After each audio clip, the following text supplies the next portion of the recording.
총애하는 영도자 김용민 동지께서는 월드컵을 맞아 오로지 맥주에 치킨만을 찾는 닭편향적 인민들을 위해 유자골 고흥 한우 고로케 판매를 허락하시었다. 치킨 한 마리 값도 안 되는 가격에 없어서 못 먹는 한우를 듬뿍 다져 넣은 후 생빵 가루로 두툼하게 감싼 유자골 고흥 한우 고로케라면 그동안 암묵적으로 맺어진 맥주와 치킨의 견고한 카르텔을 한 방에 까부술 수 있을 것이라며 위대하신 김용민 동지께서는 치솟는 짐승을 감추지 못하시었다. 100% 고흥한우로 가득 채워 풍부한 육즙과 고급 습식 생빵 가루를 입혀 더욱 바삭한 유자골 고흥한우 고로케를 압도적 최저가에 구매할 수 있는 방법은 김용민닷컴.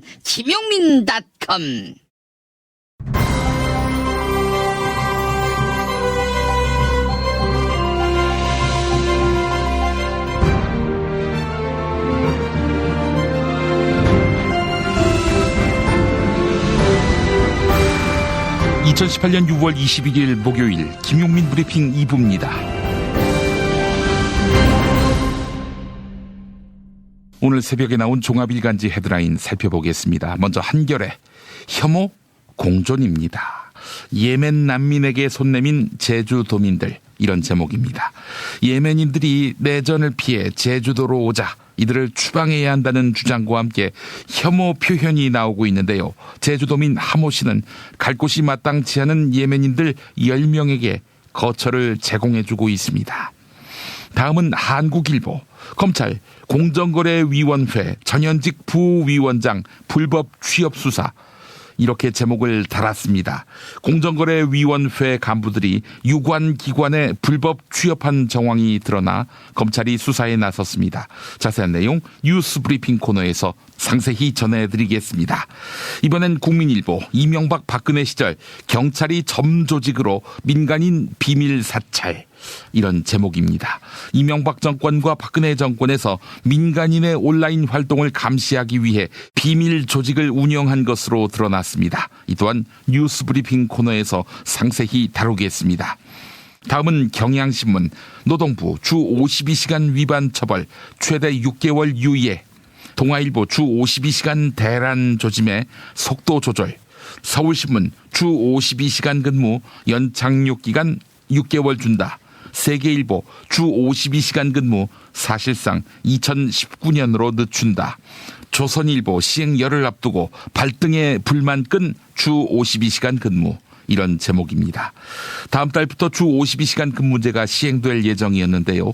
청와대와 정부 그리고 더불어민주당의 협의 결과 6개월 동안의 계도와 처벌 유예 기간을 두기로 했습니다. 이에 따라 고용노동부는 첫 3개월 동안 처벌을 유예하고 이후 적발 시 3개월 동안 계도하기로 했습니다.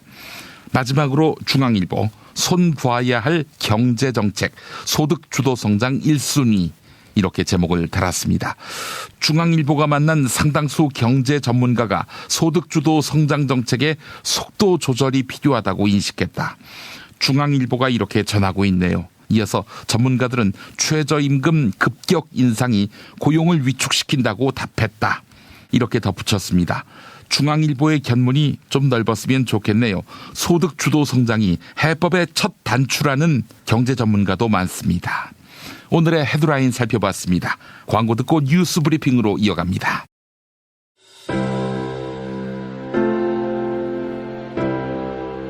이전에 상상할 수도 없었던 새로운 국난이 조선 대지의 지축을 움직이고 있습니다. 이 민족의 역사가 제 궤도에 올라서서 달리게 시작한다고 하는 느낌이군요. 문익환이 가르쳤고 도울이 배웠던 학교, 한신대학교 신학대학원. 꿈을 현실로 살아간 선구자를 양성하는 한신신학은 촛불혁명과 한반도 종전선언 이후의 세상을 준비하고 있습니다. 한신신학을 통해 세계의 신학을 깊이 연구하고 더 나아가 시대의 예언자의 길을 걷고자 하는 모든 분들을 환영합니다. 이 새 시대는 문익환 씨의 힘으로 열리는 것이 아니라 바로 여기 모인 여러분들의 힘으로 열리는 거예요. 한신대학교 신학대학원 홈페이지나 02-2125-0108로 문의하실 수 있습니다.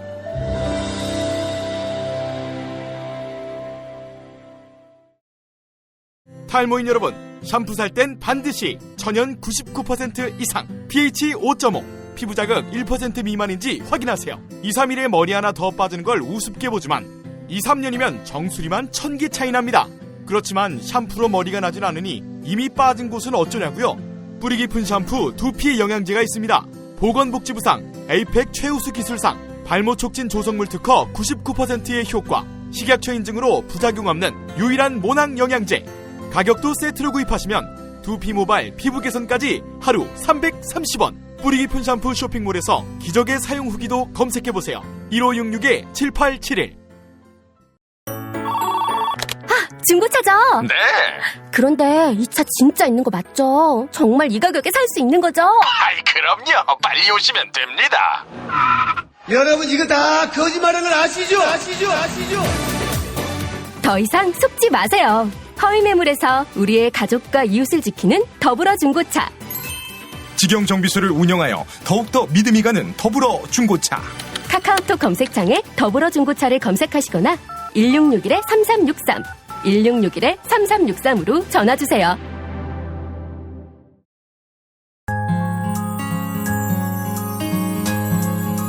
당신의 정직한 뉴스 보자관, 김용민과 주파수를 맞춘다. 새로운 아침 특별한 선택, 김용민의 뉴스 브리핑, 김용민의 뉴스 브리핑.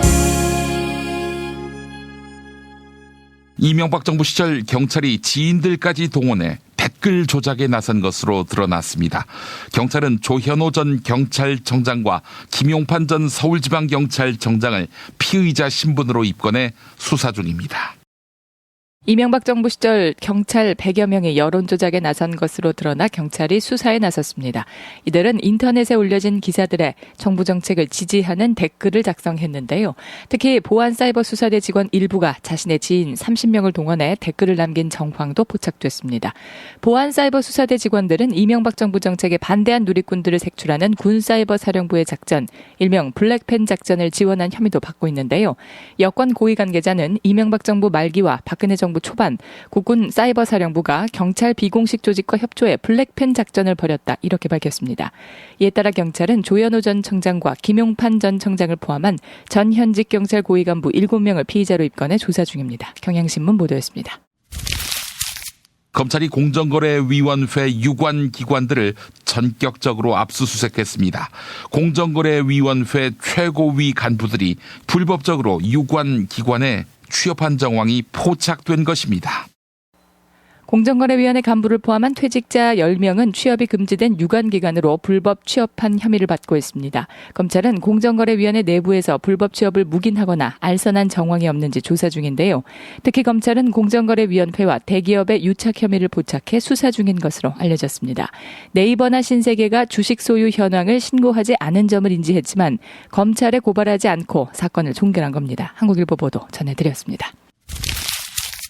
한진그룹 조양호 회장의 부인 이명희 씨가 구속 위기에서 또 벗어났습니다. 이명희 씨의 구속영장 기각, 이번이 두 번째지요? 이명희 씨는 필리핀인들을 대한항공 연수생으로 가장에 입국시킨 뒤 실제로는 가사 도우미를 시킨 혐의를 받고 있습니다. 출입국 당국은 대한항공에 아무런 직함이 없는 이명희 씨가 대한항공 측에 허위 초청을 지시하고 보고받은 정황을 파악했는데요. 법원은 구속 수사의 사유나 필요성을 인정하기 어렵다고 기각 사유를 밝혔습니다. 법무부 산하 이민특수조사대는 이명희 씨를 다시 소환해 조사하거나 구속영장을 재청구할지 검토할 방침입니다. 이상은 한겨레 보도였습니다. 다음 달부터 시행되는 근로시간 단축 제도가 6개월 동안의 준비 기간을 두게 됐습니다. 법에 명시된 시행시기는 지키면서 제도의 연착륙을 꾀하겠다는 뜻입니다. 주 52시간제와 관련해 6개월 동안 처벌 유예 및 계도 기간을 두기로 했습니다. 이에 따라 고용노동부는 첫 3개월 동안 처벌을 유예하고 이후 적발 시 3개월 동안 계도하기로 했습니다. 더불어민주당 박범계 수석 대변인은 어제 국회에서 고위당정적 협의회를 마친 뒤 브리핑을 가졌는데요. 박범계 대변인의 브리핑 들어보시죠. 7월 1일부터 시행되는 노동시간 단축과 관련해 당정청은 중소, 중견기업 및 영세 소상공인, 건설업 등 준비에 상대적으로 어려움을 겪고 있는 사업장과 업종을 중심으로 애로사항을 청취하고 지원을 강화하는 등 제도의 연착륙에 만전을 기하기로 했습니다. 일과 생활의 균형이라는 큰 틀 안에서 업종별 특성을 반영한 노동시간 단축 방안을 마련하는 데에도 함께 노력하기로 했습니다. 특히 당정청은 노동시간 단축으로 인한 충격을 최소화하고 현장에서의 제도 연착륙을 위해 당분간 행정지도 감독은 처벌보다는 계도 중심으로 할 필요가 있다고 보고 금년 말까지 6개월간 계도기간 처벌 유예 기간을 두기로 하였습니다. 한편 특수고용직 노동자에게 주 52시간제는 그림의 떡입니다. 배달 대행 기사로 일하는 박모 씨는 지난 한 주 동안 100시간을 일했습니다. 배달 대행 배달원, 일명 플랫폼 배달 노동자의 수는 약 2만 명으로 추산되고 있는데요. 경향신문은 근로기준법상 노동자로 인정받지 못하는 특수고용직 노동자들의 건강권을 위해서라도 주 52시간 근무제를 확대 적용해야 한다. 이렇게 제안합니다. 경향신문 보도 전해드렸습니다. 불법 입국한 부모와 자녀들을 격리 수용한 도널드 트럼프 미국 행정부의 이른바 무관용 정책이 여론의 문매를 맞았는데요. 결국 트럼프 대통령이 무관용 정책을 철회하고 부모와 자녀를 함께 수용하기로 했습니다. 앞서 공화당 소속 주지사들마저 무관용 정책에 반발하며 파장이 확산됐죠. 공화당 소속인 레리 호건 메릴랜드 주지사는 미국 남부 국경에 배치한 헬기와 주방위군 병력을 철수하겠다고 선언했습니다. 부모들과 아이들을 격리하는 정책이 폐지될 때까지 주방위군을 국경에 동원하지 않겠다는 겁니다. 중간선거를 앞두고 여론 악화를 우려한 공화당은 부모와 자녀의 격리를 금지하는 법안을 준비하며 부랴부랴 수습에 나섰는데요. 이에 트럼프 대통령은 미입국을 시도하다 적발된 외국인들과 그들의 자녀를 함께 수용하는 내용의 행정명령에 서명하겠다고 밝혔습니다.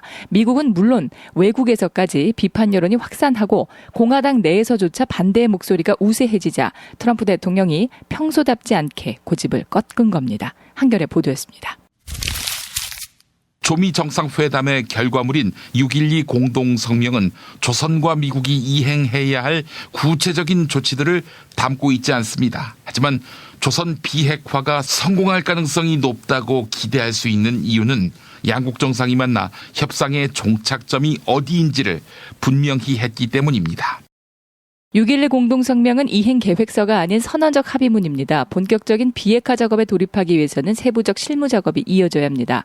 경향신문은 공동성명이 성공적으로 목표 지점에 도달하려면 속도감도 매우 중요하다. 이렇게 짚었습니다. 빠른 후속 조치가 있어야 조미 양국 정상의 합의로 만들어진 흐름을 유지할 수 있다는 겁니다. 향후 조미 실무 접촉에서 주목해야 할 부분은 양측이 비핵화를 위한 초기 조치에 합의할 수 있는지 여부입니다. 경향신문 보도 전해드렸습니다. 안철수 전 바른미래당 서울시장 후보가 정계 은퇴 압박에 직면하고 있는데요. 몸은 바른미래당에 묶여있지만 마음은 민주평화당에 있는 이상돈 의원은 안철수 전 후보는 이미 정계 은퇴 수순에 들어가 있다. 이렇게 말했습니다. 안철수 전 후보가 지난 19대 대선에 이어 서울시장 선거에서도 3등에 그치면서 그 한계를 증명했다는 겁니다. 또한 이상돈 의원은 국민의당과 바른정당과의 통합이 어거지로 됐다. 이렇게 꼬집었습니다. 사무실도 여전히 2개로 유지되고 있으며 당직자들도 별도로 있다는 점을 지적했는데요. 이상돈 의원과 박주현 의원 그리고 장정숙 의원은 바른미래당 지도부에 출당을 시켜달라고 주장했습니다. 이들은 바른미래당 창당에 반발해 당 합류를 거부하고 민주평화당에서 정치활동하고 있는 일명 비례대표 3인방이죠. 바른미래당 장정숙 의원의 기자회견 발언 들어보시죠. 우리 비례대표 국회의원 3인은 지난 20대 총선에서 중도 개혁적인 노선으로 합리적인 다당제의 기틀을 마련하라고 국민의당을 지지하고 선택해 주신 유권자의 뜻에 따라 국민의 대표가 되었습니다. 하지만 안철수 전 국민의당 대표는 이 같은 유권자의 기대와 민의를 무시하고 소속 의원은 물론 당원과 지지자들의 의견 한번 제대로 묻지도 않은 채 보수 합당의 길을 선택했습니다.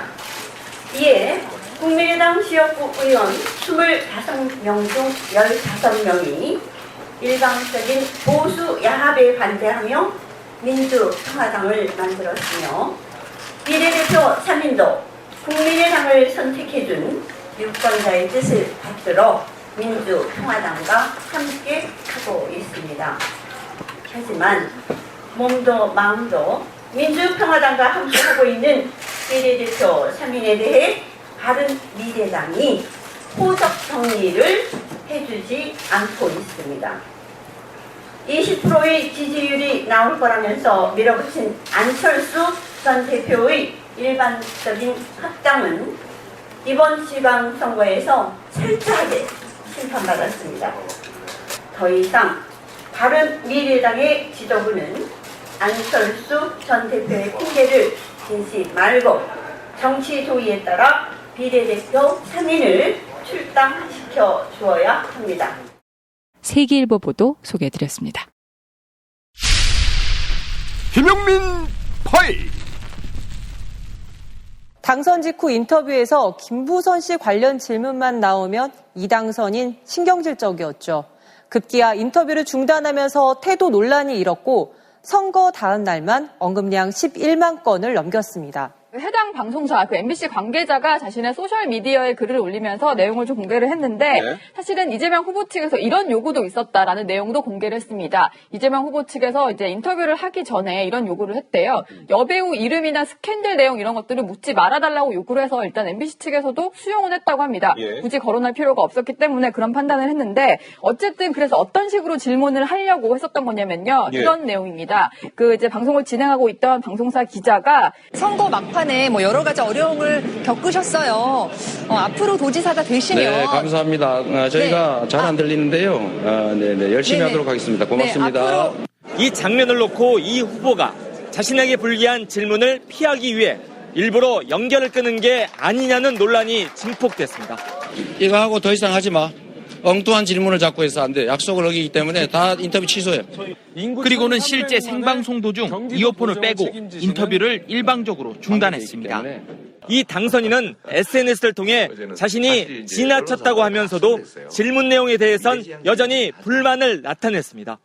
단 한 군데 예외도 없이 다 이렇게 과거 얘기, 사실 근거 없는 이야기 그런 얘기해서 제가 좀 언짢았는데 저도 시간 지나고 나니까 제가 좀 지나쳤다는 생각이 좀 들어요. 그러지 말았어야 되는데 보시는 분들한테는 좀 미안하고요. 이거는 뭐 수양해야지요. 선거 과정에서 어려움을 겪었는데라는 얘기까지 딱 들리니까 뭔가 여배우 얘기가 나올 것 같으니까 인터뷰를 스스로 중단한 거 아니냐 이런 의혹인데요.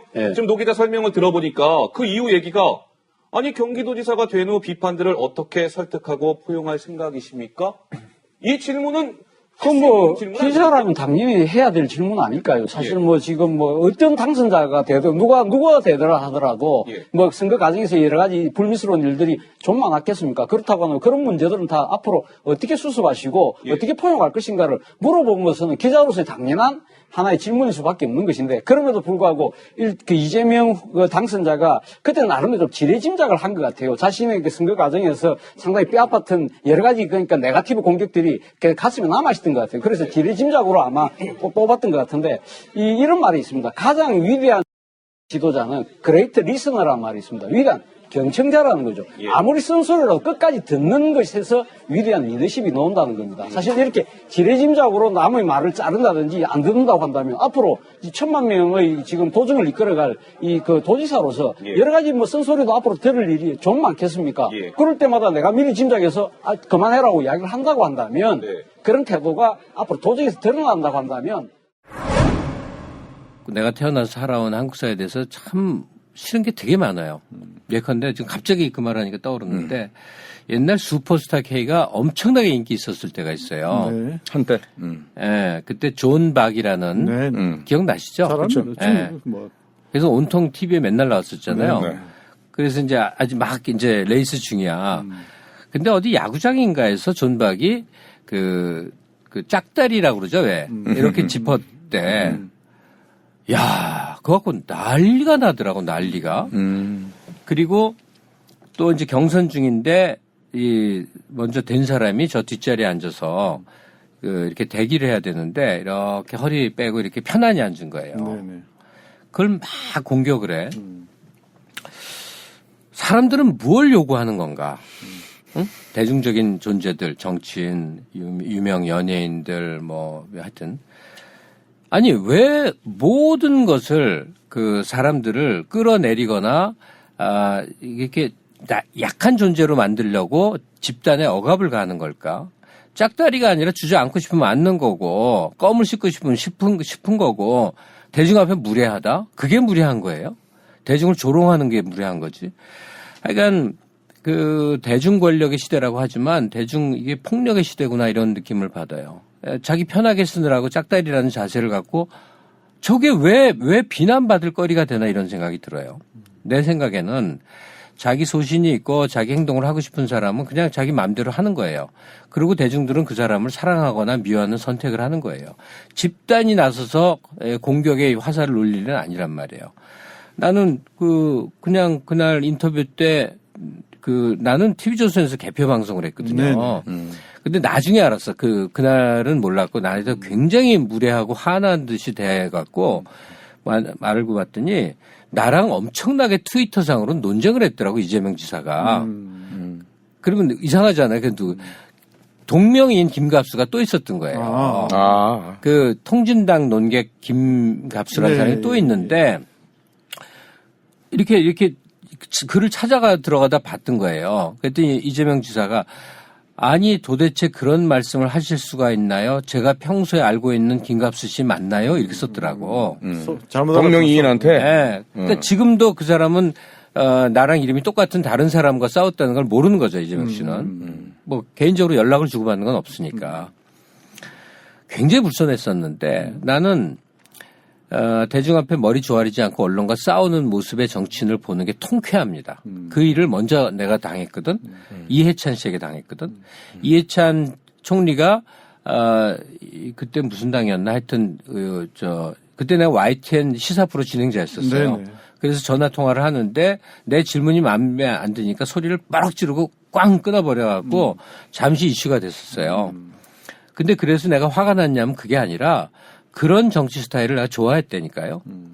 근데 어쨌든 간에 대중은 유명인들에게 끊임없이 위선적 행동을 요구해요. 머리 조아리고 얌전해야 되고 착한 척 해야 되고 거짓말로라도 입에 발린 좋은 소리 해야 되고 난 그렇게 통쾌하게 자기 속마음 얘기하는 사람 난 좋아해요. 이건 내 개인 기호죠. 근데 다수는 그런 모습을 되게 싫어하는 것 같더라고요. 정치인들이 대중 앞에 큰절하고 목소리 낮추는 정치인도 있고요. 트럼프도 존재해요. 트럼프가 좋다는 뜻은 아닌데 여러 유형들이 있고 자기 기분대로 하는데 그것이 도달하고자 하는 목표치가 뭐냐. 무서운 세력과 싸워서 그걸 한 시대를 극복하고자 하는 이 전의에 불타는 사람들은 좀 셉니다. 그렇게 야들야들하고 부드럽지 않아요. 이재명식 성장 과정이나 이 지금의 자기가 스캔들 때문에 휘말려 있어서 거기 앞에 대처한 태도를 보면 독종입니다. 그렇겠죠. 그래서 저는 이재명에게 한 표 줍니다. 이상은 MBC, SBS 채널A 보도 그리고 팟캐스트 펀치 정영진 최욱의 불매쇼의 일부를 인용했습니다. 충남 금산의 넓은 인삼밭 정성농장을 일군 농부아버지 이정열 씨. 자연은 노력한 만큼 내어준다. 그 자연의 마음을 알기에 정성농장을 더불어 일구는 아들 이성규 씨도 아버지에게 배운 것처럼 정직하고 또 성실하게. 정성농장 홍삼은 인삼 재배부터 가공 판매까지 모두 책임지고 있습니다. 그래서 대한민국 1등 품질을 자부합니다. 검색창에 정성농장 홍삼을 검색해주세요. 정성농장 홍삼. 전화문의는 010-9754-6972. 다이어트는 결국 먹는 게 문제다! 문제긴 하지. 매끼 식단 챙기기도 번거롭고 빼도 금세 다시 찌고. 아직도 몰라? 비타샵 다이어트를 해봐. 안 그래도 궁금했는데 어떻게 뺀 거야? 몇 개월 한 거야? 몸에는 안 나빠? 물어 뭐래. 비타샵 가봐. 같이 해. 1522-6648 혹은 비타샵을 검색해 주세요.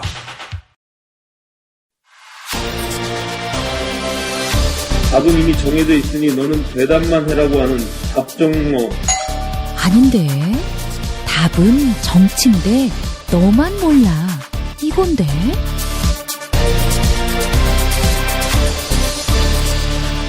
국민보좌관 김성회의 답정너.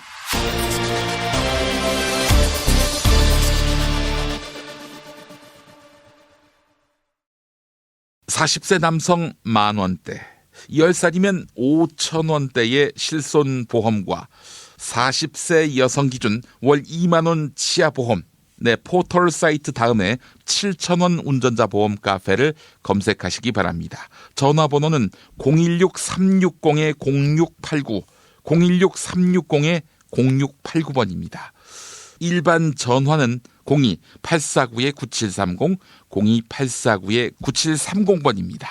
네, 답정너로 이어갑니다. 국회 더불어민주당 손혜원 의원실 김성회 보좌관 만나겠습니다. 김 보좌관님.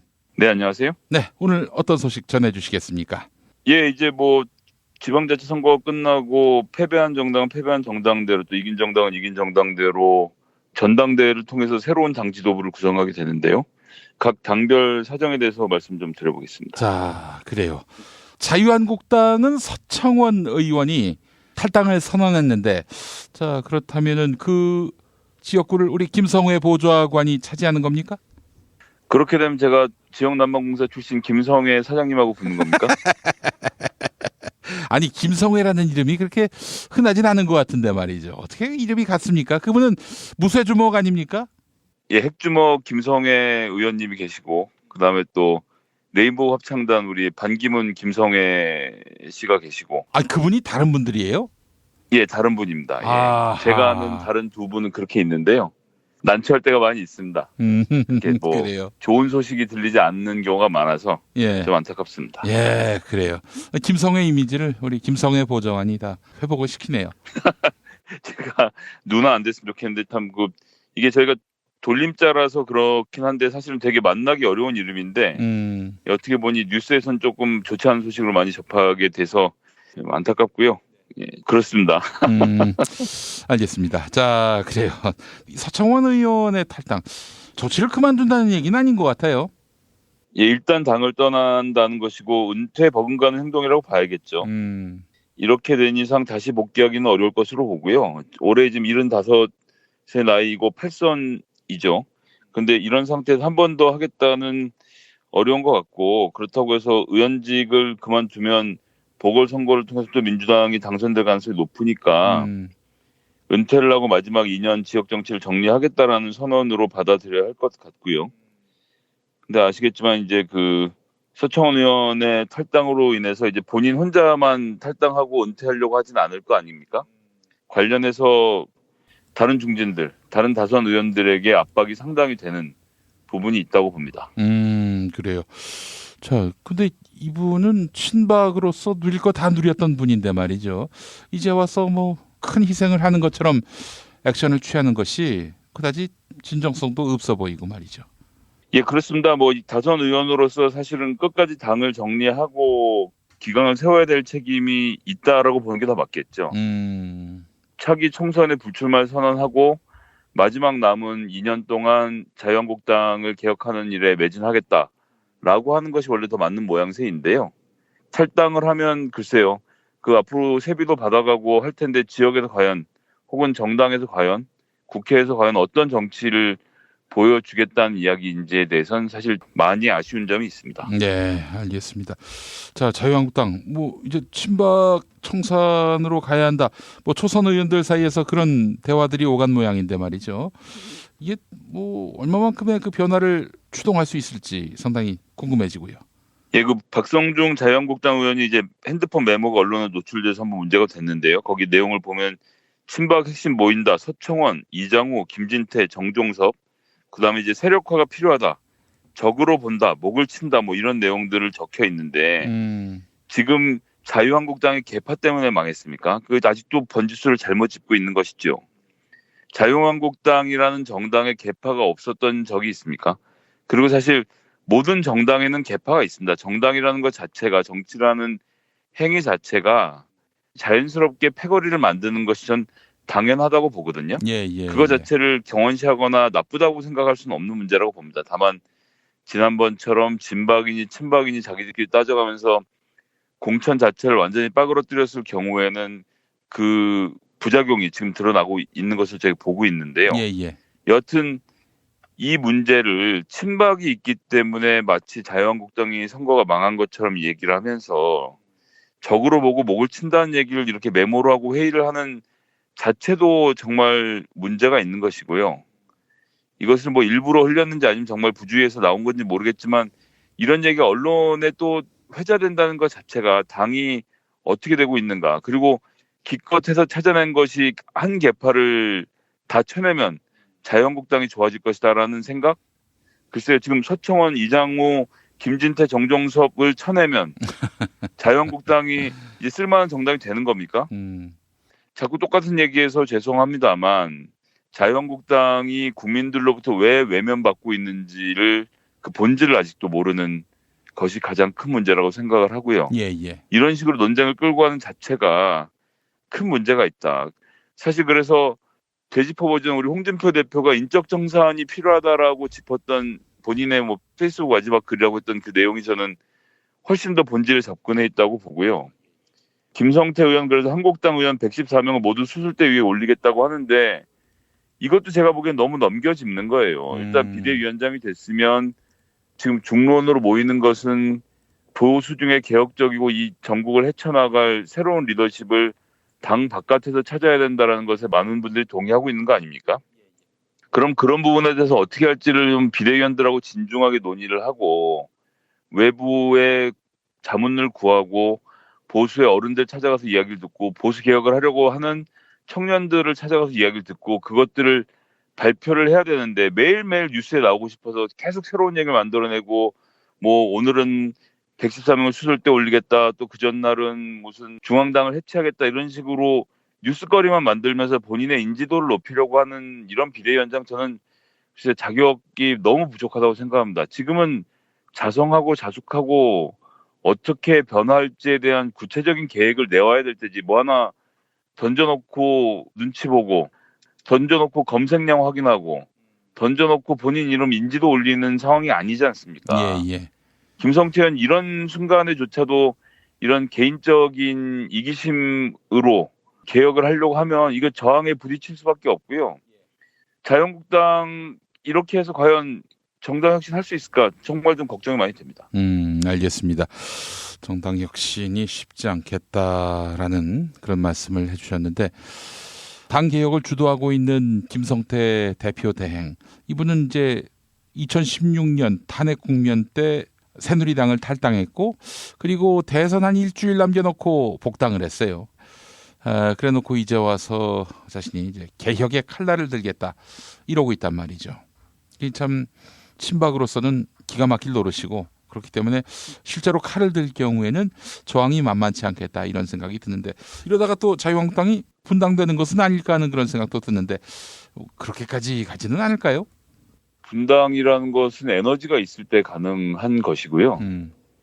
지금 어느 집단이 여기서 에너지를 가지고 분당이니 협등이니 논의를 하겠습니까? 저는 지금 상태에서는 다 지리멸렬한 상황으로 보고 자유한국당을 개혁할 수 있다면 하여튼 지금 마지막 남은 방법은 외부에서 이것을 해결할 수 있는 혹은 책임질 수 있는 리더십을 마련해서 전면적인 인적 쇄신을 포함한 개혁에 들어가는 것이 하나의 방법이겠고 아니면 그것도 안 되면 그대로 지리멸렬 뒀다가 2020년 국회의원 선거를 통해서 자연스럽게 수구정당으로서 줄어드는 장면을 목도하게 되지 않을까라는 생각도 들고요. 정치는 그런데 제가 누차 말씀드리지만 파트너가 있고 경쟁자가 있어야 건강하게 자라나는 법인데요. 그런 면에 있어서는 이러한 자유한국당의 지리멸렬은 민주당에게 크게 도움될 일이 아니라고 생각합니다. 그런데 그 이제 보수들이 갖고 있는 이 시대 정신이라는 것 자체, 특히나 너무나 오랜 기간 동안 반공 반북 이데올로기만 가지고 장사를 해왔던 것을 뒤집는 것이 이렇게 1, 2년 안에 쉽게 될 일은 아니라서 그리고 당내 개혁 세력이라고 부를 수 있는 사람도 없으니 결국 김성태 원내대표 같은 사람이 비대위원장 맡아서 지금 당개혁하겠다고 하는데 호응하는 초선 의원 그룹조차도 없는 것 아닙니까? 예. 그렇기 때문에 뭐 전 자유한국당이 잘 안 됐으면 좋겠다라는 간절한 바람을 말씀드린 게 아니라 그냥 잘 안 될 것 같아요. 안타깝지만. 예. 그래서 이러한 안타까운 장면을 지켜보는 외부에서 새로운 보수를 만드는 운동이 벌어지던가 정당이 만들어지는가 해야 될 텐데 아니면 바른미래당이 뭔가 이니셔티브를 져야 될 텐데 그것이 과연 가능할까 그런 생각이 드네요. 예, 알겠습니다. 구심점도 없고 분당을 하든 뭐 합당을 하든 재창당을 하든 동력도 없고 이러다가 뭐 총선 대선 이번엔 건너뛰지 이런 분위기가 또 대세를 이룰 가능성이 높아 보이네요. 네, 매우 안타깝습니다. 바른미래당도 워크숍을 통해서 뼈저리게 반성한다는 얘기는 했는데 정작 뼈저리게 반성해야 할 주체인 안철수, 유승민 의원은 불참을 했고 한국당이나 평화당과 합치지는 않겠다라고 선언을 하면서도 합리적 진보와 개혁적 보수가 공존하는 새로운 정당이라고 본인들의 성격 규정을 계속하고 있지 않습니까? 그렇습니다. 예. 이게 뭔지를 잘 모르겠어요. 저는 아직도. 그냥 사람마다 보면 이 사람은 합리적인 보수구나, 저 사람은 진보적인 사람이구나 이렇게는 뭐 억지로 인정한다고 하겠지만 그 정당의 이념을 이렇게 가져간다는 것은 무슨 스탠스인지 도저히 모르겠고요. 그렇기 때문에 계속되는 불협화음이 나오는 것이고 멀리 갈 것도 없이 그런 정책 정당을 이야기하는 사람들이 송파하고 노원에 공천하는 과정을 돌이켜 보십시오. 정말 1, 2등을 다툴 수 있는 상황이었다라고 하면 무리한 공천을 할 수도 있었겠지만 사실 모든 사람들이 알고 있지 않았습니까? 잘 안 될 것을. 그러면 공선이라도 좀 겸손하게 또는 이들이 그렇게 좋아하는 새정치의 정신에 걸맞는 그러한 후보를 뽑았어야 하는데 뭐 이 사람 뽑았다가 뭐 안철수가 목니 부르고 저 사람 뽑으면 또 유승민 대표가 목니 부리고 이런 과정을 통해서 결국은 엄청난 자본을 만들어냈고 안철수 후보 본인은 서울시장 선거에서 세상 모든 것에 반대하는 태극기 부대인 김문수 후보에게조차도 지는 이 엽기적인 결과를 가져오지 않았습니까? 그렇기 때문에 자유한국당이 그나마 살아날 길은 바른미래당이 뭔가 보수로서의 중심을 잡고 같이 뭔가 정책적 연대를 한다든지 합당을 한다든지 이런 조치가 있을 수 있을 거라는 작은 예상을 해봤는데 그것조차도 저는 어려웠다고 보고요. 장기적으로 봤을 때는 유승민 대표 같은 경우는 어쨌거나 대구에서도 그렇고 자유한국당 내에서 배신자라는 이미지가 강해서 어렵겠지만 안철수 의원은 글쎄요. 뭐 제 예상에는 다음번 대선 전에 언제가 될지 모르겠습니다. 뭐 다음번 총선 전이 되겠죠. 일부 이탈한 본인의 의원 그룹을 데리고 자유한국당으로 입당한 것으로 본인의 정치 생활을 계속 이어가지 않을까라는 예측을 좀 해볼 수 있을 것 같습니다. 예, 알겠습니다. 자, 그렇다면 더불어민주당 전당대회가 이제 2달여 남았는데 20명까지는 안 나오겠죠, 설마? 예, 일단은 전당대회 준비위원회가 구성됐고요. 위원장은 오세세 의원이 맡았고요. 또 이제 조강특위라고 하죠. 조직강화특별위원회에 이춘석 의원이 맡아서 당대표하고 최고위원을 분리하는 형태로 구성을 하게 될 것 같습니다. 이것은 이제 무슨 얘기냐 하면 당대표로 할 사람은 처음부터 손들고 당대표를 하는 거고요. 최고위원을 할 사람은 처음부터 최고위원 후보로 등록을 하는 겁니다. 최고위원들에게 더 큰 힘을 주려면 사실 당대표 최고위원을 다 섞어갖고 1등이 당대표, 2등부터 6등까지가 최고위원 이렇게 하면 최고위원들이 당대표에 버금가는 힘을 가지게 되는데요. 이 경우에는 최고위원들 간의 갈등, 당대표와의 갈등 때문에 당이 제대로 돌아가지 않는다라는 과거의 평가가 있었고요. 그렇기 때문에 처음부터 당대표 나갈 사람은 당대표끼리, 그 다음에 최고위원 나갈 사람은 최고위원끼리 경쟁하는 형태로 바꿔서 진행을 하고 보통은 이제 1차 컷오프를 통해서 당대표 같은 경우는 3명, 최고위원 같은 경우는 5명 뽑는다고 하면 9명 정도의 후보군이 나와서 뛰게 되죠. 그래서 지금 뭐 20명 정도 거론이 되는데 그건 뭐 자천타천 거론이 되는 것이고요. 최고위원과 당대표 선거를 분리하기로 한 만큼 각각 후보들이 득실 관계를 따져서 나눴을 것 같습니다. 뭐 그것은 지금으로서는 예측하기가 매우 어렵고요.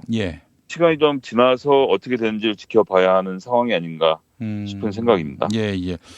당대표와 최고위원을 따로 뽑는다는 거는 당의 평화를 위해서겠죠. 당대표를 만약에 최고위원 후보로 나온 사람 가운데 호선으로 뽑았을 경우에는 2등이 된 수석 최고위원이 언제든 당대표를 흔들어가지고 그렇게 해서 이제 그 당대표가 그만두면 자신이 당대표를 승계받는 이런 식으로 해가지고 끊임없이 당을 분란으로 빠뜨릴 가능성이 있다는 점. 이 점 때문에 당대표 따로 뽑고 최고위원 따로 뽑는 거 아니겠어요? 뭐 어쨌거나 당대표의 영을 세우려면 이렇게 따로 뽑는 것이 훨씬 더 영을 세우는데 좋은 입장인데 예. 이번에 이제 추미애 대표 시절에는 최고위원들이 각 지역위원장이 돌아가면서 하지 않았습니까? 그렇죠. 예. 지역위원장이 돌아가면서 하면 지역위원장은 선출되긴 했지만 약간 최고위원 선출된 권력보다는 힘이 약하거든요. 그래서 이번엔 너무 당대표한테 힘이 몰렸다라는 평가가 있었던 것이고 그렇기 때문에 최고위원도 선거로 뽑긴 하되 당대표랑 다른 트랙으로 뽑자는 정도에서 지금 뭐 예전이랑 똑같이 하는 것이기 때문에 제가 해봤던 것이라서 크게 어려움은 없을 것으로 보고요. 마지막 하나 남은 쟁점은 대의원 권리당원 85%, 일반 여론조사가 15%로 돼 있는데 대의원 권리당원 비율을 어떻게 조정할 것인지는 이제 조금 전에 말씀드렸던 전준희, 오재세 위원장을 중심으로 해서 논의를 해가게 될 것이고 여기서 이제 대의원하고 권리당원들을 어떻게 조정할지에 대해서는 뭐 이제 많은 의견들이 좀 나올 것이고 주고받게 되지 않을까라는 생각을 하고요. 시기마다 좀 다르다고 봐야 되는데 예전에는 당 자체가 튼튼하지 않았다고 생각하고 건강하지 않았다고 생각했기 때문에 절반 정도를 국민 참여 경선을 하거나 여론조사로 했던 전례가 있는데 지금은 뭐 온라인 당원을 포함해서 많은 진성 당원들, 건강한 당원들이 많이 들어와 있기 때문에 권리당원과 대의원의 비율이 좀 높아져 있는 상태인데 예. 대의원은 지역위원장이 뽑고 권리당원은 본인이 돈만 내면 되는 것의 차이가 있지 않습니까? 예.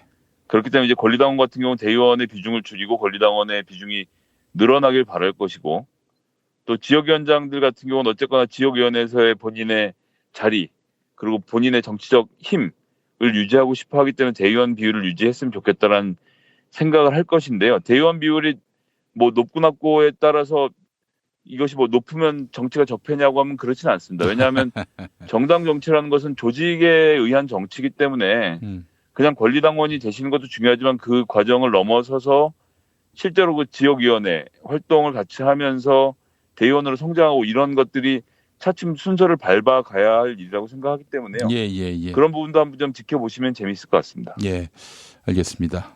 역시 민주공당이고 또 오랫동안 선거의 패배를 거듭해 왔기 때문에 이기는 법에 대해서 충분히 학습이 된 것 같아요. 그리고 뭐 추미애 대표가 어쨌거나 2년의 당대표 임기를 마치는 것 자체가 굉장히 역사적으로 중요한 일이라고 그렇죠. 당대표가 이 완주한 적이 과연에 있었나 싶어요. 제 기억으로는 아마도 정세균 당의장이 했던 10몇 년 전에가 마지막이었고 그 뒤로 12년 동안 제 기억으로 한 14번 정도 당대표가 바뀌는 리더십이 좀 불안한 정당이었는데 이번에는 추미애 대표가 잘했고 그리고 또 권리당원 포함해서 우리 지지자들이 당을 보듬어 주셨기 때문에 가능했던 일이라고 생각하고요. 앞으로는 좀 계속 이런 기조를 이어가야겠죠. 예, 알겠습니다. 더불어민주당이 수없이 많이 패배했기 때문에 이제 이기는 법을 알게 됐단 말이죠. 사실 돌이켜보면 자유한국당은 선거 때 대승했던 경우를 보게 되면 상대방이 못해서 상대방이 부족해서 상대방이 결핍돼서 그래서 이긴 적이 많았어요.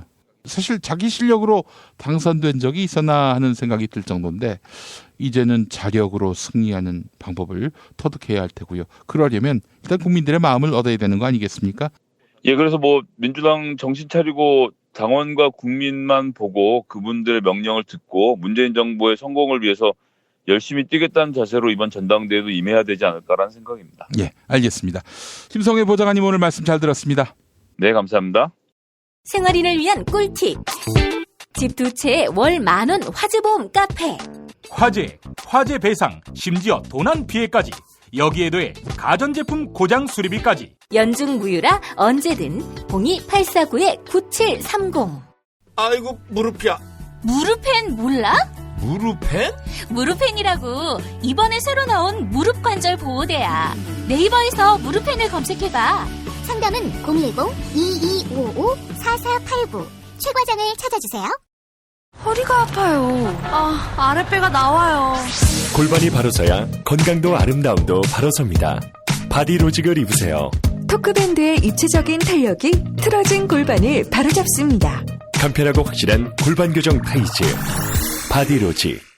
한쪽물이나 단체 선물이 필요할 때 이왕이면 우리 편 회사 네피아를 찾아주세요. 인터넷 검색창에 네피아를 치시거나 032-519-4800으로 전화주시면 친절하게 상담해드립니다. 그런데 상품은 뭔가요? 네피아를 가서 고르세요. 3만 가지가 넘는 물품이 있어요.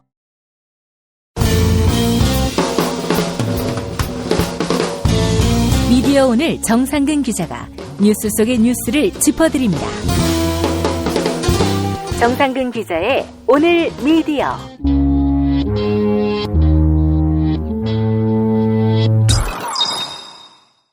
정상근 기자 함께하겠습니다. 정 기자님 어서 오십시오. 네, 안녕하십니까. 네, 자 오늘 어떤 얘기부터 해볼까요? 네, 그 MBC가 과거에 그 사내 불법 행위에 가담을 했거나 이 정치 권력의 편파적이었던 보도를 한 자들에 대한 일종의 과거사 청산 작업을 지속적으로 하고 있다. 네, 이렇게 말씀을 드렸었는데 적피해 청산 작업. 네. 그래서 이제 최대현 아나운서도 그것 때문에 해고가 됐죠. 이 아나운서실 블랙리스트를 만든 혐의인데 상당히 이제 중범죄인 거고요. 그리고 이제 어제 그 결과가 하나 더 나와서 이거를 소개를 해드리려고 합니다. 보도와 관련된 거고요. 이 보도는 지난 2012년 10월 16일에서 17일 뉴스데스크를 통해서 보도가 된 것입니다. 당시에 국회 문화체육관광방송통신위원회에 국정감사가 파행이 됐었는데 이 당시 신경민 더불어민주당 의원이 방송사 간부들의 품평을 하면서 막말을 쏟아냈다. 이런 보도였어요. 그리고 그 막말 중에는 출신 지역과 지방대학 출신임을 비하하는 듯한 발언도 있었다.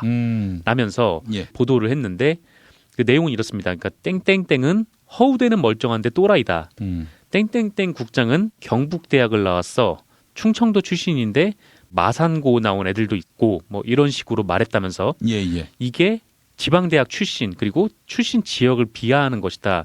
뭐 이런 발언이다라고 보도를 한 거죠. 근데 이것만 딱 놓고 봐서도 이거를 비하했다고 하기가 어려운 게 충청도 출신이다. 뭐 경북대에 나왔다. 마산고 나온 애들도 있다. 이런 얘기가 비하를 하는 건 아니잖아요. 그렇죠. 네. 그래서 어쨌든 그거에 대해서 비하를 했다라고 MBC가 보도를 했고 이에 대해서 이 신경민 의원은 MBC 보도국 간부들에 대해서 동료 의원이 물어봤는데 여기에 대해서 고향 및 출신, 뭐 대학 이런 거를 설명을 했다. 그런데 그 발언을 MBC가 악의적으로 편집을 해서 보도를 했다라고 주장을 하면서 MBC를 상대로 소송을 냈었습니다. 그리고 2014년 10월 2일, 그러니까 한 2년 정도가 지난 뒤에 대법원에서 이 보도는 허위 보도라고 결론을 냈어요. 그리고 뉴스데스크와 뉴스투데이에 정정 보도를 해라 이렇게 덧붙였습니다. 그리고 MBC와 기자 2명에게 2천만 원의 위자료를 신경민 의원에게 지급하라 이런 판결을 내렸어요. 그러니까 대법원이 어떤 보도를 오보라고 결론을 내리면서 2천만 원이나 되는 금액을 배상하라 이런 사례가 사실 많진 않아요. 그렇습니다. 그러니까 그런 점에서 이 보도가 얼마나 게이트키핑이 안 된 엉망의 보도였는지 이제 드러나는 거죠. 그런데 이런 보도를 냈으면 기자하고 데스크가 최소한 경위서라도 써야 되는데 그렇습니다. MBC 정상화위원회가 조사를 한 결과를 보면 내부 징계 등 후속 조치도 없었다라는 거예요.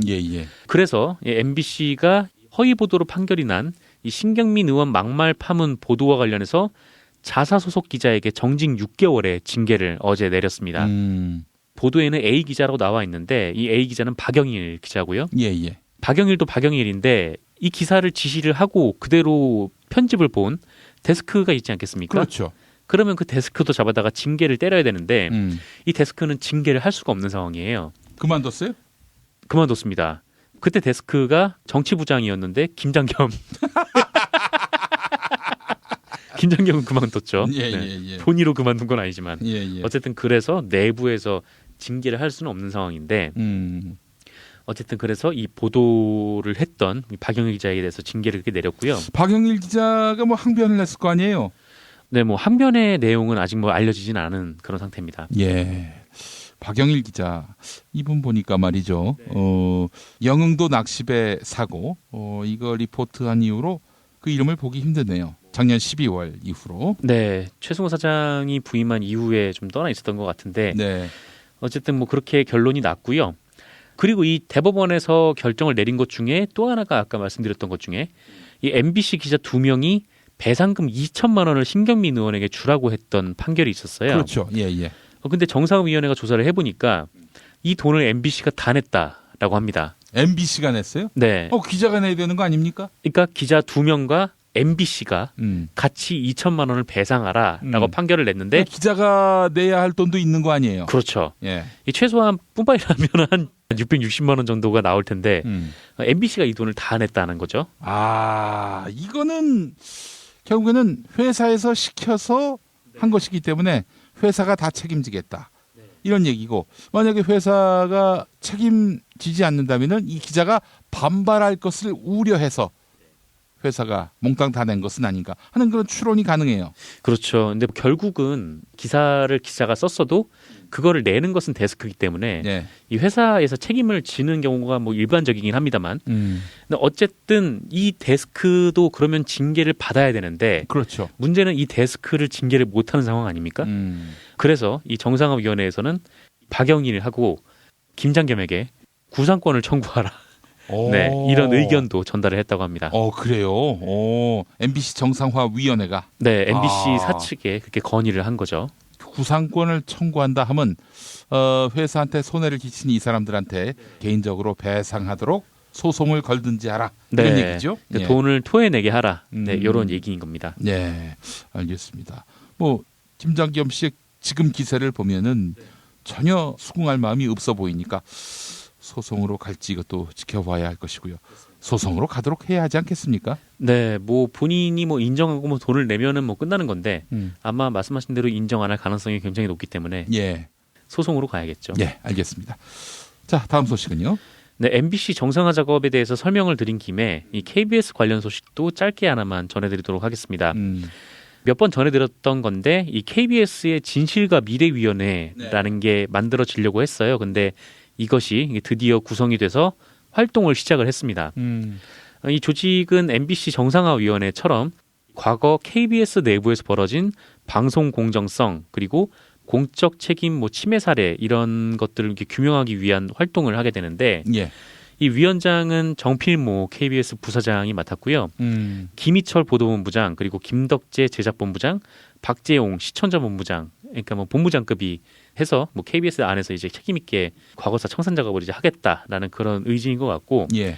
그리고 외부 위원들을 위촉을 했는데 인권운동가 고상만 씨 그리고 민변 부회장인 김진 변호사 그리고 언론정보학회 총무이사인 정수영 성균관대 연구교수 이렇게 위촉이 됐고 부위원장으로는 고상만 위원이 호선이 됐습니다. 고상만 인권운동가.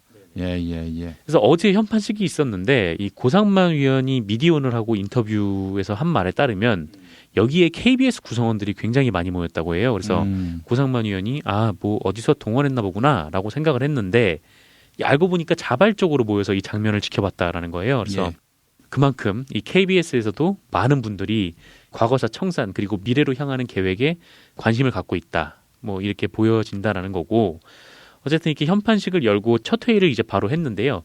뭐 여기서는 방송 공정성, 독립성 침해, 부당 인사, 부당 노동 행위, 부정 청탁 그리고 뭐 공적 책임 훼손에 해당하는 뭐 6개 안건을 의결을 했다라고 합니다. 그래서 곧 이 범주 안에 안건과 관련해서 뭐 조사에 착수할 예정이라고 하고요.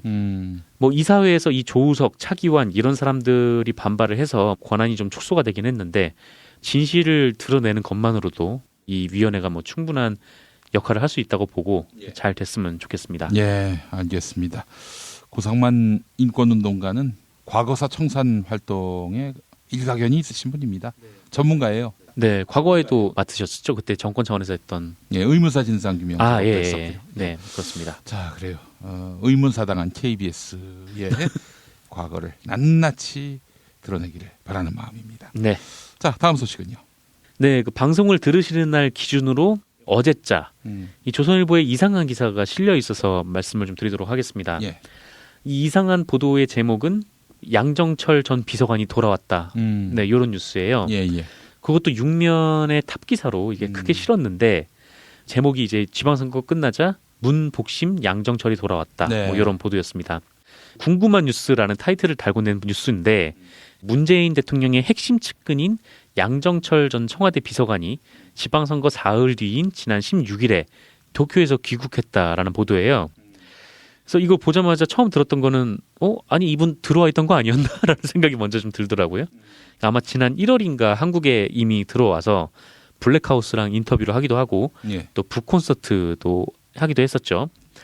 근데 뭐 그때는 뭐 워낙 관심을 여러 언론에서 많이 가졌는데 워낙 이제 문재인 대통령의 복심으로 불렸던 분이니까 그럴 수 있다고는 생각했는데 어쨌든 그러고 나서 또 나가셨나 봐요. 대통령에게 부담이 안 되겠다 뭐 그 말을 실천 중이신 것 같은데 아무리 그래도 뭐 죄가 있는 것도 아니고 뭐 한국에 못 돌아올 이유는 없잖아요. 그래서 그거를 다시 돌아온 것을 두고 뭐 양정철이 돌아왔다 뭐 이런 제목을 써가면서 이 조선일보가 뭔가 있는 것처럼 보도를 하더라고요. 내용을 보면 이렇습니다. 양 전 비서관은 주변에 1년이 넘는 해외 생활로 몸과 마음이 지쳐서 치료 및 요양 차원에서 귀국을 한 것이다. 이렇게 얘기를 했지만 해외 생활 정리에 들어간 것 아니냐는 관측이 나온다. 여권과 청와대 일각에선 지방선거 이후 개각, 청와대 개편, 민주당 차기 지도부 출범 등 여권의 권력 재편에서 양 전 비서관이 역할을 해야 한다는 목소리가 나온다. 네, 이런 식으로 보도를 했더라고요. 그러니까 팩트는 양정철 전 비서관이 귀국했다는 것 단 하나인데 요거를 가지고 이제 해석으로 소설을 쓰고 있는 거죠. 그러면서 이제 기사 말미에 문재인 대통령이 뭐 25일 이후에 농림축산식품부 장관 등 두세 개 부처에 대한 소폭 개각 그리고 청와대 개편을 할 것으로 알려졌다. 뭐 이런 기사를 덧붙였어요. 그래서 기사의 뉘앙스가 이제 대체로 양정철 비서관이 돌아와서 자리를 하나 맡을 것처럼 이렇게 분위기를 좀 띄우는 기사였고 물론 뭐 양정철 비서관이 다시 뭐 정치를 할 수도 있고 뭐 흠결이 없으면 공직에 진출할 수도 있는 건데 그런데 무슨 뭐 귀국했다는 거 하나로 이렇게 기사 뉘앙스를 흘리는 게 좀 무슨 의미인가 싶기도 하더라고요. 이 심지어 알고 보니까 양정철 전 비서관은 지방선거 전에 나가면서 지방선거 끝나고 들어올 거다라고 공언을 하고 나갔더라고요. 그런데 문재인 대통령도 비선이 있다고 말하고 싶었던 건지 어쨌든 좀 이상한 기사여서 좀 의아한 점에서 이 뉴스도 함께 전해드렸습니다. 네, 알겠습니다. 정상근 기자님 수고하셨습니다. 네, 감사합니다.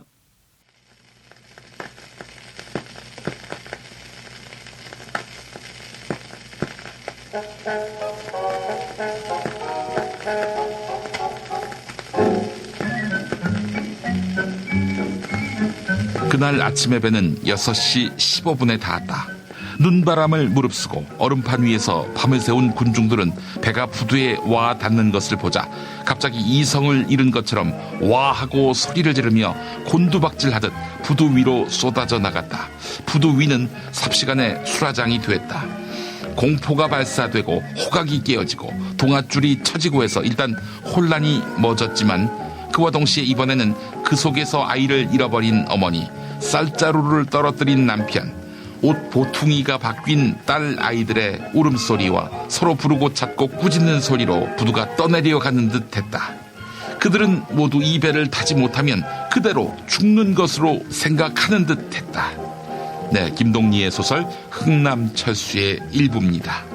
흥남철수 작전, 6.25 한국전쟁이 한창이던 1950년 12월 중공군의 개입으로 불리해진 전황을 맞아 함경남도 흥남에서 철수하던 국군과 미군이 약 10만 명의 피난민을 경남 거제로 이송한 작전을 가리킵니다. 흥남에서 출항한 마지막 배인 메러디스 빅토리호가 12월 23일 군수물자 25만 톤을 버리고 피난민 약 14,000명을 태워 경남 거제로 향한 것은 크리스마스의 기적으로 불리는데요. 문재인 대통령 부모도 이 배를 타고 남쪽으로 내려왔습니다. 문 대통령도 난민 가족이었던 것이죠. 흥남 철수를 다룬 노래 굳세어라 금수나 듣고 오겠습니다.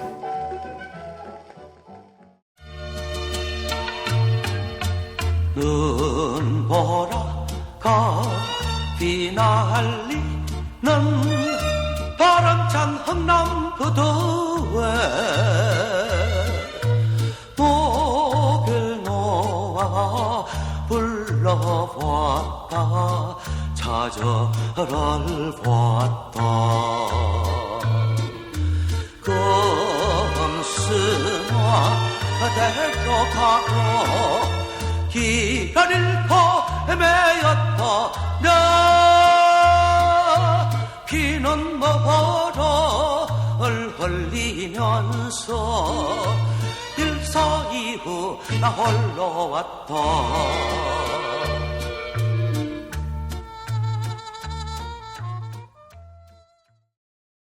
탄핵 때문에 뭐 이야기를 전달을 하려고 해도 길을 막고 듣질 않아요. 패족 수준으로 쪼그라든 한국 보수. 회생의 길은 과연 있을까? 변화된 정치 환경, 갈 길 잃은 보수에게 새로운 희망을 제시한다. 애국 보수의 화려한 부활과 집권을 위한 본격 가이드. 김용민의 신간, 보수를 지켜라. 진중권도 투표하는 보수 정당. 광주에서도 일당이 될 수 있는 보수 정당. 젊은이들의 입당이 줄을 잇는 보수 정당. 언제까지 민주당 정의당을 부러워만 할 것인가? 부러우면 진다니까? 자유한국당 당원 김용민이 쓴 보수를 지켜라. 이김에서 나왔습니다.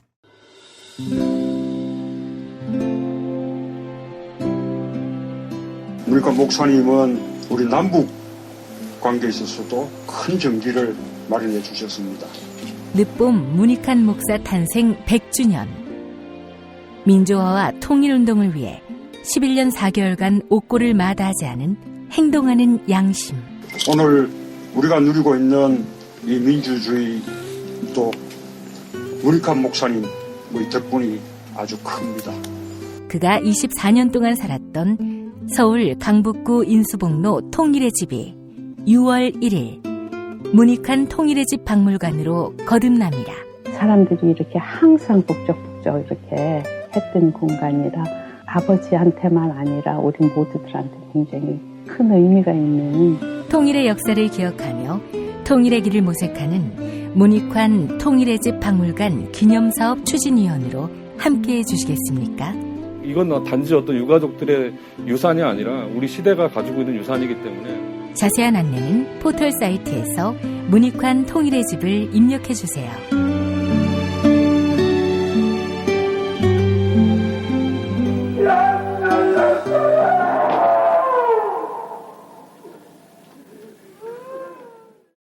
돌 김용옥 선생의 마가복음 강해로 여러분을 초대합니다. 이 마가복음이라는 게 대단히 중요합니다. 왜냐하면 복음서의 원형이기 때문에. 원형. 매주 일요일 아침 11시 서울 서대문구 충정로 20 서울 지하철 충정로역 9번 출구 앞에 있는 벙커원에서 돌과 만나세요. 율법을 믿으시겠다고? 신약이 율법의 완성이라고?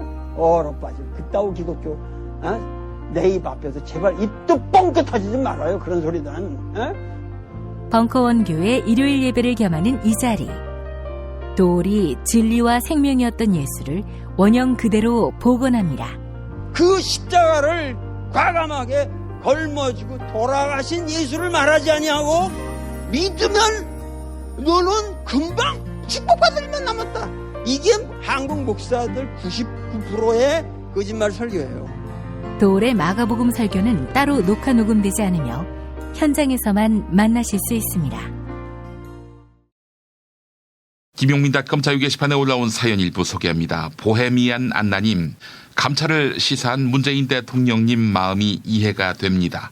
자치단체장들이 잘못하면 개혁의 원동력을 잃게 됩니다. 중앙정부도 지방정부도 모두 잘해야 합니다. 그렇습니다. 원팀입니다. 취조 반장님, 한진그룹 이야기는 차고 넘치는데 삼성 바이오로직스의 사기극은 보도되는 곳을 찾기 힘드네요. 라고 하셨습니다. 네, 저희가 관심을 갖고 지켜보도록 하겠습니다. 네, 2018년 6월 21일 목요일 김용민 브리핑 모두 마치겠습니다. 애청해주신 여러분 감사합니다.